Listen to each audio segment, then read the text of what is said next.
Puji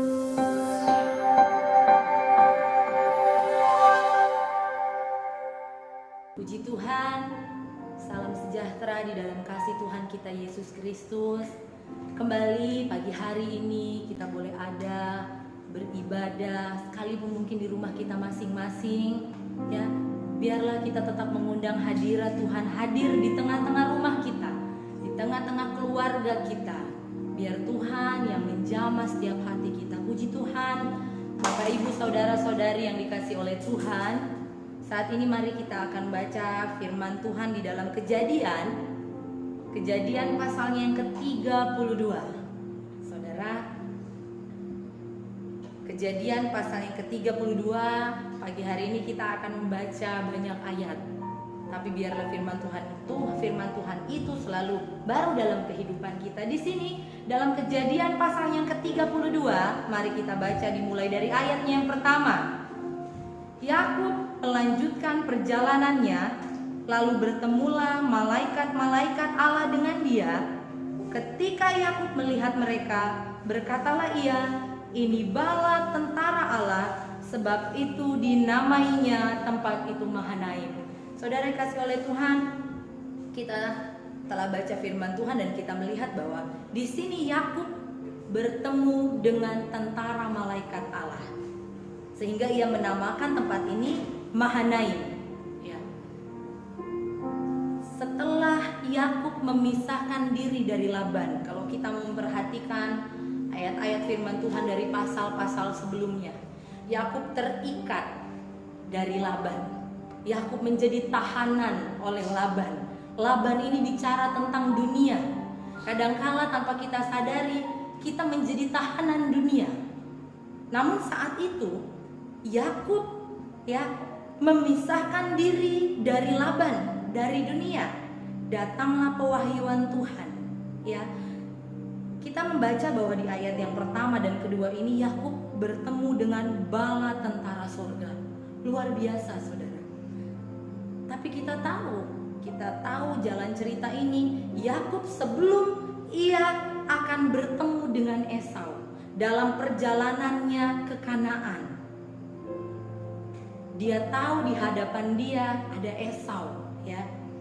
Ada ujian di depannya, ada tantangan di hadapannya. Dalam perjalanannya dia bertemu dulu dengan tentara sorga. Saudara yang dikasihi oleh Tuhan, sebelum menghadapi pergumulan, tantangan, ujian yang berat, Yakub akan menghadapi Esau. Ya, kita tahu bersama-sama kisah ini bahwa Yakub mencuri hak kesulungan dari Esau. Dia menjadi pelarian karena takut. Singkat cerita, masuklah dalam pasal ini. Dia akan menghadapi Esau. Dia akan menghadapi sebuah tantangan di hadapannya. Tapi kita melihat, saudara, di ayat pertama dan kedua, dia sudah diberikan kekuatan oleh Allah terlebih dahulu. Kadangkala ya kita tidak menyadari bahwa berkat-berkat besar yang sedang Tuhan berikan kepada kita, kadangkala ya itu kita sedang diperhadapkan dengan kesulitan yang mungkin di depannya. Tuhan kadang memberikan berkat yang luar biasa. Kalau kita melupakan Tuhan, kita tidak akan sanggup menghadapi apa yang ada di depan. Di sini saudara, Yakub sebelum dia menghadapi itu, Yakub menerima kekuatan Allah. Mata Yakub terbuka. Di ayat yang kedua dikatakan, ketika Yakub melihat mereka, mata Yakub terbuka dan ia melihat malaikat surga. Kita tahu cerita lain dalam 2 Raja-Raja, ada Elisa yang melihat bala tentara surga meskipun hambanya tidak. Seharusnya kita pun demikian. Ketika kita akan menghadapi pergumulan berat di depan, kita berhadapan dengan Tuhan. Untuk itu apa? Bagaimana caranya, saudara? Tekun. Terus tekun dalam kita mengiring dan mencari Tuhan. Ya, di sini saudara yang dikasih oleh Tuhan, Yakub menerima itu, tapi ya karena dia akan berhadapan atau berjumpa dengan Esau. Esau itu gambaran daging. Ya. Esau Esau gambaran daging. Dia akan menghadapi daging dan dia butuh Tuhan.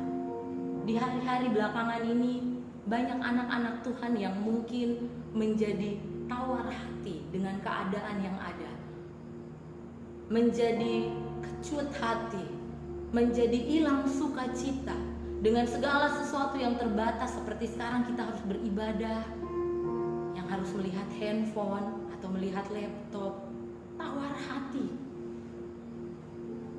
Lalu bagaimana sikap hati kita sekarang ketika kita menghadapi keadaan seperti sekarang ini? Tetapkah kita mencari Tuhan? Tetapkah kita melarikan diri untuk mencari Tuhan?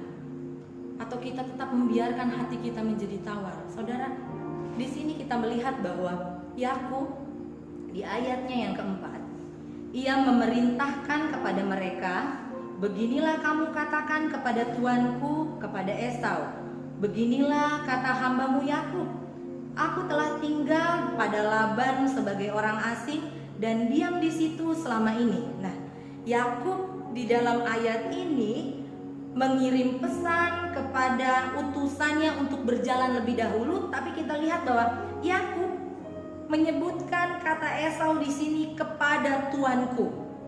Yakub menganggap Esau sebagai tuannya, padahal kita tahu Yakub sudah lebih berkuasa daripada Esau. Kenapa? Karena ia sudah mendapatkan hak kesulungannya itu, saudara.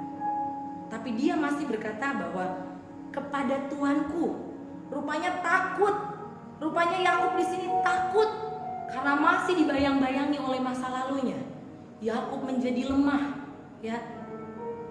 Padahal kita melihat bahwa ayat-ayat sebelumnya Yakub baru menerima kekuatan daripada Tuhan.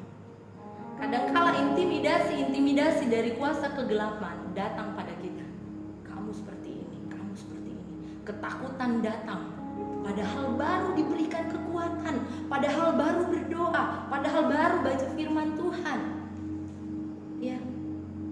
Hasilnya saudara, dalam kelemahannya, dalam komprominya Yakub maksud saya kepada Esau, lemah. Di dalam ayat yang ke-7, mari kita baca. Lalu sangat takutlah Yakub dan merasa sesak hati. Maka dibaginya lah orang-orangnya yang bersama-sama dengan dia, kambing dombanya, lembu sapi dan untanya menjadi 2 pasukan. Sebab pikirnya, jika Esau datang menyerang pasukan yang satu sehingga terpukul kalah, maka pasukan yang tinggal akan terluput. Di sini kita lihat bahwa Yakub baru berdoa, ya.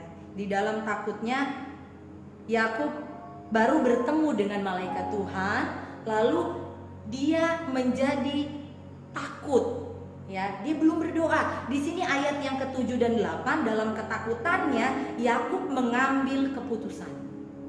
Yakub membuat rencana, dan kita lihat bahwa rencana Yakub di ayat 7 dan 8 ini adalah rencana yang pengecut, saudara. Rencana yang pengecut karena dia mengambil rencana tanpa berdoa. Saudara, dia bagi kelompok 2 pasukan kalau Esau datang menyerang dan sebagainya.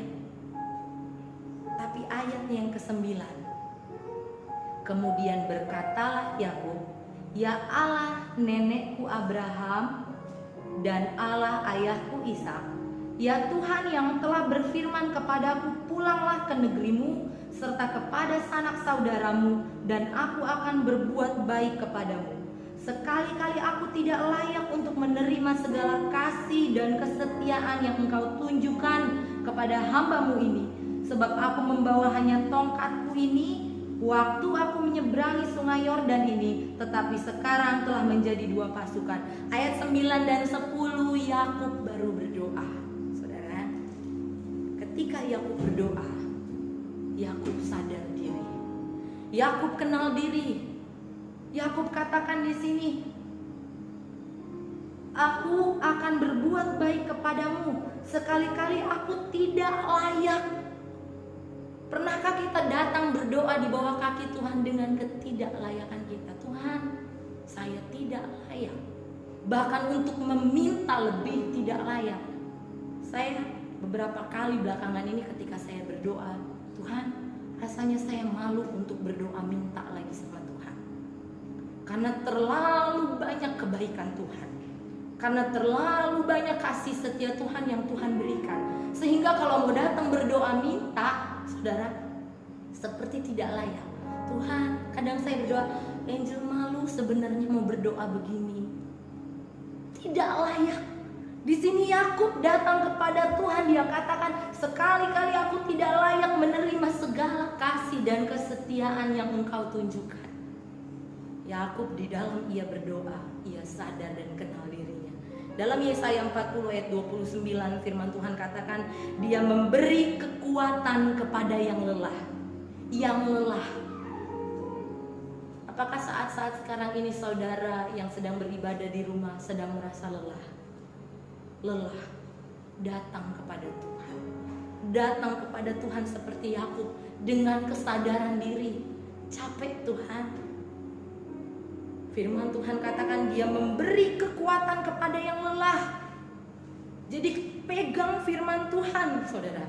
Di sini Yakub di dalam doanya dia mengutip janji-janji Allah. Dia mengutip janji-janji Allah, saudara. Ya, dia katakan bahwa di ayatnya yang ke-9, ya Allah nenekku Abraham dan Allah ayahku Ishak. Ya Tuhan yang telah berfirman kepadaku, pulanglah ke negerimu. Ayat ini Yakub kutip kembali di dalam doanya, dia mengutip kembali janji Allah karena Allah sendiri yang menyuruhnya untuk pulang. Dia kutip, Tuhan, Engkau yang menyuruh untuk aku pulang. Engkau katakan bahwa Engkau yang sudah berbuat baik kepadaku. Kita juga di dalam doa-doa kita, saudara yang dikasihi Tuhan, kita boleh mengutip janji-janji Tuhan. Kita boleh mengutip janji-janji firman Tuhan. Apa yang terlintas, oh segala perkara dapat kutanggung dalam Dia. Ketika kita berdoa, Tuhan, kami percaya segala perkara dapat kami tanggung di dalam Engkau. Kutip janji dan firman Tuhan. Untuk apa? Untuk meneguhkan iman kita, untuk menguatkan iman kita. Karena tanpa firman Tuhan, kita tidak akan mampu melangkah. Kita tidak akan mampu menghadapi apa yang di hadapan kita. Sekarang ini aja ya, sudah dari tahun lalu, tiba-tiba sudah mulai beribadah lagi, lalu sekarang tidak bisa beribadah lagi. Tidak tahu entah sampai kapan. Tapi kita percayakan kehidupan kita ke dalam tangan Tuhan. Banyak anak-anak Tuhan yang kehilangan pekerjaan mereka. Banyak anak-anak Tuhan yang usahanya mulai semakin merosot. Tapi kita klaim janji firman Tuhan, kita percaya, kita pegang firman Tuhan, bahwa Dia Tuhan yang memberikan kekuatan kepada kita. Nah, saudara yang kasih Tuhan, di sini kita melihat ketika Yakub berdoa, Yakub bergantung penuh kepada Tuhan. Dia bergantung kepada Tuhan bukan kepada hak kesulungannya lagi. Hak kesulungan itu berkat yang dia sudah terima. Tapi kali ini dia tidak memakai itu untuk dia kuat, tapi dia bergantung penuh kepada Tuhan. Ya.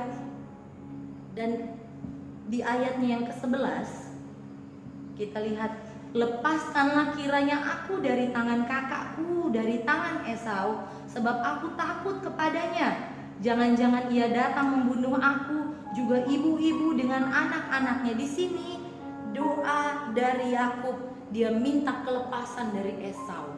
Dia minta kelepasan dari daging. Esau ini bicara dari daging, saudara. Dalam Galatia 5 ayat 16 firman Tuhan katakan, hiduplah oleh roh, jangan turuti kedaginganmu. Firman Tuhan banyak dituliskan apa itu kedagingan, hal-hal daging apa, ya. Dan di sini di ayat 13 sampai ayat 21 saudara boleh baca bahwa hadiah dikirimkan Yakub kepada Esau. Yakub bawa semua, saudara. Yakub kirim hadiah. Kemudian ya di dalam ayatnya yang kita lompat ke ayat 22, pergumulan Yakub dengan Allah.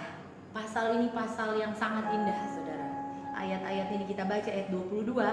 Pada malam itu Yakub bangun dan ia membawa kedua istrinya, kedua budaknya perempuan dan ke-11 anaknya, dan menyeberangi di tempat penyeberangan Sungai Yabok. Sesudah ia menyeberangkan mereka, ia menyeberangkannya juga miliknya. Ayat 24. Lalu tinggallah Yakub seorang diri, dan seorang laki-laki bergulat dengan dia sampai fajar menyingsing. Saudara, di sini dari ayatnya yang ke-24 sampai ayatnya yang ke-32, saudara yang kasih Tuhan, Yakub bergumul dengan Tuhan. Kita baca ayat 25. Ketika orang itu melihat bahwa ia tidak dapat mengalahkannya, ia memukul sendi pangkal paha Yakub sehingga sendi pangkal paha itu terpelecok ketika ia bergulat dengan orang itu. Lalu kata orang itu, biarkanlah aku pergi karena fajar telah menyingsing.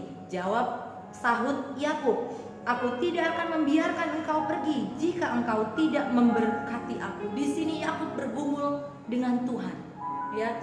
Bahkan firman Tuhan katakan sampai terbit fajar. Waktu-waktu ini di sini Yakub semakin dekat untuk bertemu dengan Esau. Sebelum dia betul-betul akan bertemu dengan Esau, dia alami pergumulan yang begitu panjang sampai fajar, saudara. Kalau mungkin di bahasa kita sekarang, doa semalaman suntuk. Dia bergumul sampai fajar. Malam itu di dalam Alkitab di sini tidak diceritakan bagaimana prosesnya, tapi kita tahu bahwa di dalam ayat-ayat selanjutnya Yakub menang. Yakub menang dari pergumulannya ketika dia berdoa. Saudara yang dikasih oleh Tuhan, mungkin saat-saat sekarang ini engkau sedang bergumul, engkau sedang berdoa dengan pergumulan yang panjang, ya. Dengan pergumulan yang berbulan-bulan, bertahun-tahun bahkan. Tapi firman Tuhan, kita dapat contoh yang begitu indah dari Yakub. Ketika dia mengenal dirinya, ketika dia merasa tidak layak di hadapan Tuhan, dia terus mencari Tuhan, dan dia tetap mendapatkan kemenangannya. Di sini di ayatnya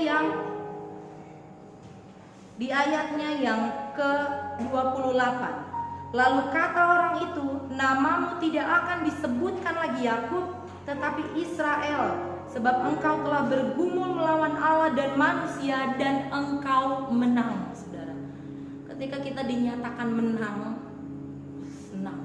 Apalagi kalau ada hadiah-hadiahnya, ya saudara. Menang. Apalagi kalau dikatakan menang dari pergumulan, menang dari apa yang harus digumulkan. Ketika saya mengalami pergumulan-pergumulan yang lalu, ya, yang saudara juga tahu, yang saya sering saksikan, karena bagi saya itu pergumulan panjang yang harus saya alami. Bulan Oktober lalu ketika suami saya kena stroke, saya rasakan rasanya tidur tidak bisa, bangun juga seperti mayat hidup, saudara. Malam mau tidur, lihat suami saya di tempat tidur seperti itu, cuma bawaannya pinginnya doa terus. Pergumulan yang panjang. Ketika saya mendapati suami saya sembuh, dinyatakan sembuh oleh dokter menyatakan sembuh, saya seperti menerima hadiah medali menang, saudara. Saya menang dari pergumulan dan saya sangat bersyukur. Apa yang saya harus alami itu, saya bisa jadikan kesaksian bahwa saya lalui itu dengan Tuhan. Tanpa Tuhan saya tidak akan sanggup. Sehingga ketika saya sekarang melihat suami saya jalan, meskipun ya kadang-kadang masih tidak seimbang, tapi saya selalu bersyukur lihat suami saya bangun tidur. Saya selalu bersyukur, ya, kamu sekarang udah duduk, kamu sekarang bahkan sudah berdiri, bahkan sudah mulai lari-lari. Ketika kita menang dari pergumulan yang panjang, ada sukacita yang tidak bisa kita ungkapkan. Nah, di sini Yakub dia menang.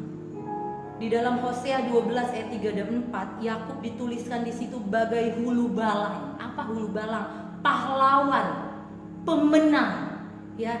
Sehingga di sini Yakub diganti namanya. Untuk menang, saudara yang dikasih oleh Tuhan, harus ada proses dan harus ada perjuangan yang berat. Kita mau menang tapi kita tidak mau berjuang. Kita mau menang tapi kita cuma mau tidur-tidur. Kita mau menang tapi tidak ada usaha. Bagaimana mau menang, saudara? Di sini ayat ini ayat yang merupakan titik perubahan bagi Yakub. Berkali-kali Yakub alami bantingan. Yakub bergelut luar biasa. Di sini objek malaikat Tuhan adalah untuk menghancurkan keakuannya Yakub. Setelah hancur, Yakub akui bahwa sifat lamanya, di sini di ayatnya dikatakan, ayatnya yang ke-27 mundur, bertanyalah orang itu kepadanya, siapakah namamu? Sahutnya, Yakub. Sehingga ayat 28 tadi kita baca diubah, diganti namanya. Yakub ketika Tuhan menghancurkan keakuannya, Yakub akui sifat lamanya, aku penipu. Kemudian Tuhan ganti dengan nama yang baru, Israel, yaitu putra Allah, diperintahkan Allah. Ketika Yakub mengakui namanya, Yakub menyerah, saudara. Akui kelemahan kita di hadapan Tuhan. Jangan pernah kita bersandar pada kekuatan kita. Oh, saya ada sampai sekarang ini karena saya yang sudah bekerja keras. Saya ada di titik sekarang ini karena usaha saya. Akui kelemahan kita di hadapan Tuhan. Untuk apa, saudara? Ayat 25. Ketika orang itu melihat bahwa ia tidak dapat mengalahkannya, ia memukul sendi pangkal paha Yakub sehingga sendi pangkal paha itu terpelecok ketika ia bergulat dengan orang itu. Ayat 26, lalu kata orang itu, biarkanlah aku pergi karena fajar telah menyingsing. Perhatikan, sahut Yakub, aku tidak akan membiarkan kau pergi jika engkau tidak memberkati aku. Kemenangan dari Yakub, Yakub terima berkat. Yakub diberkati. Tanda dari pergumulan Yakub itu dikatakan tadi, ia timpang, saudara. Pangkal pahanya tergeliat, dijamah oleh Tuhan. Pangkal paha ini lambang dari kekuatan. Apa yang mesti Tuhan jamah, saudara? Jalan Yakub saat ini tidak seperti semula lagi. Ada perubahan. Kita perlu jamahan Tuhan, bergumul dengan Tuhan. Karena apa, saudara? Akan ada pengalaman indah, ya, tanda yang dapat dilihat ketika kita bergumul dengan Tuhan. Jalan Yakub pasti berbeda karena dia terpelecok. Tapi kita melihat bahwa kekuatannya diambil. Lambang kekuatan dari manusiawinya diambil. Jalannya sudah berubah, tapi kita boleh melihat semua karena jamahan Tuhan. Saat-saat sekarang ini mungkin kita dibawa, ya saudara, kepada persoalan dan pergumulan yang harus berlutut terus. Jangan berhenti bergumul, saudara. Dapati Tuhan, sampai Tuhan juga mendapati pangkal paha kita, kekuatan kita. Untuk apa? Untuk kita terima kekuatan daripada Tuhan. Puji Tuhan, cari berkatnya Tuhan, ya saudara dikasih Tuhan. Jangan kita melepaskan dia. Kalau tadi Yakub, dia tidak mau melepaskan, dia sedang bergumul luar biasa. Dia tidak mau melepaskan hubungan dia ketika dia bergumul dengan Tuhan, sampai dia kejar berkatnya itu. Nama Yakub ketika dia berubah menjadi Israel, dia sadar bahwa sekarang Yakub sudah dikendalikan oleh Tuhan. Saudara dikasih oleh Tuhan, saat-saat sekarang ini ketika kita sedang bergumul, biarlah kehidupan kita tetap dikendalikan oleh Tuhan. Berat, mungkin berat, tapi ingat kita punya Tuhan yang selalu setia. Tuhan yang masih terus menantikan kita untuk datang bergumul di bawah kaki Dia. Jangan biarkan kesibukan kita menjadi kita menomorduakan Tuhan. Jangan, saudara. Tapi biarlah Tuhan tetap selalu menjadi yang utama. Ya, Tuhan tidak cabut dagingnya Yakub, tapi Tuhan jamah dagingnya itu. Kita masih hidup di dalam daging, tapi biarlah daging kita ini selalu dijamah oleh Tuhan. Biar kita tidak hidup di dalam kedagingan kita. Biar roh Allah yang selalu ada dalam menuntun setiap kehidupan kita. Puji Tuhan, firman Tuhan sampai di sini, biarlah kekuatan Tuhan yang selalu ada dalam kehidupan kita. Mari kita mau berdoa. Engkaulah kekuatanku, Engkau tempat perlindungan kami Tuhan.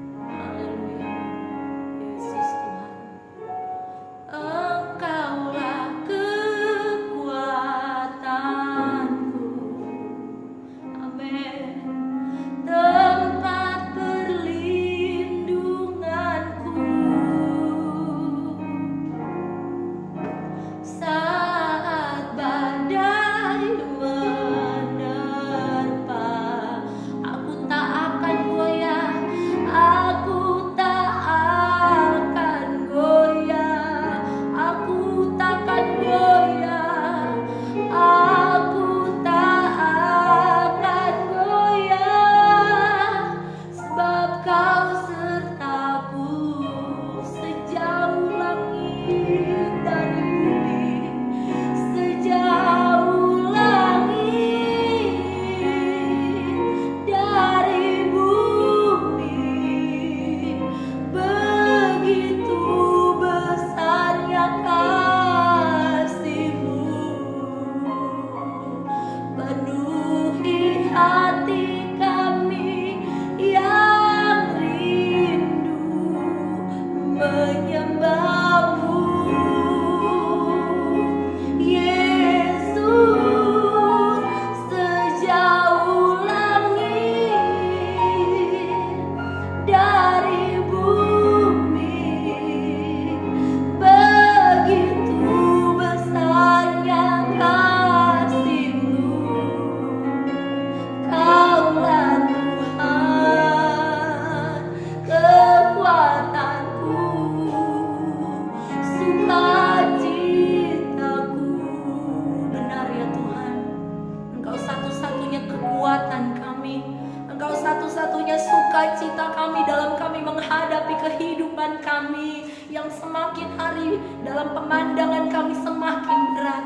Tapi kami percaya Tuhan, ketika kami menyerahkan kehidupan kami ke dalam tangan-Mu yang ajaib, Engkau Allah yang berperan penuh atas kehidupan kami. Engkau yang mengendalikan kehidupan kami, Engkau yang mengendalikan seluruh kehidupan kami. Biarlah kami mau terus berharap penuh kepada-Mu Tuhan.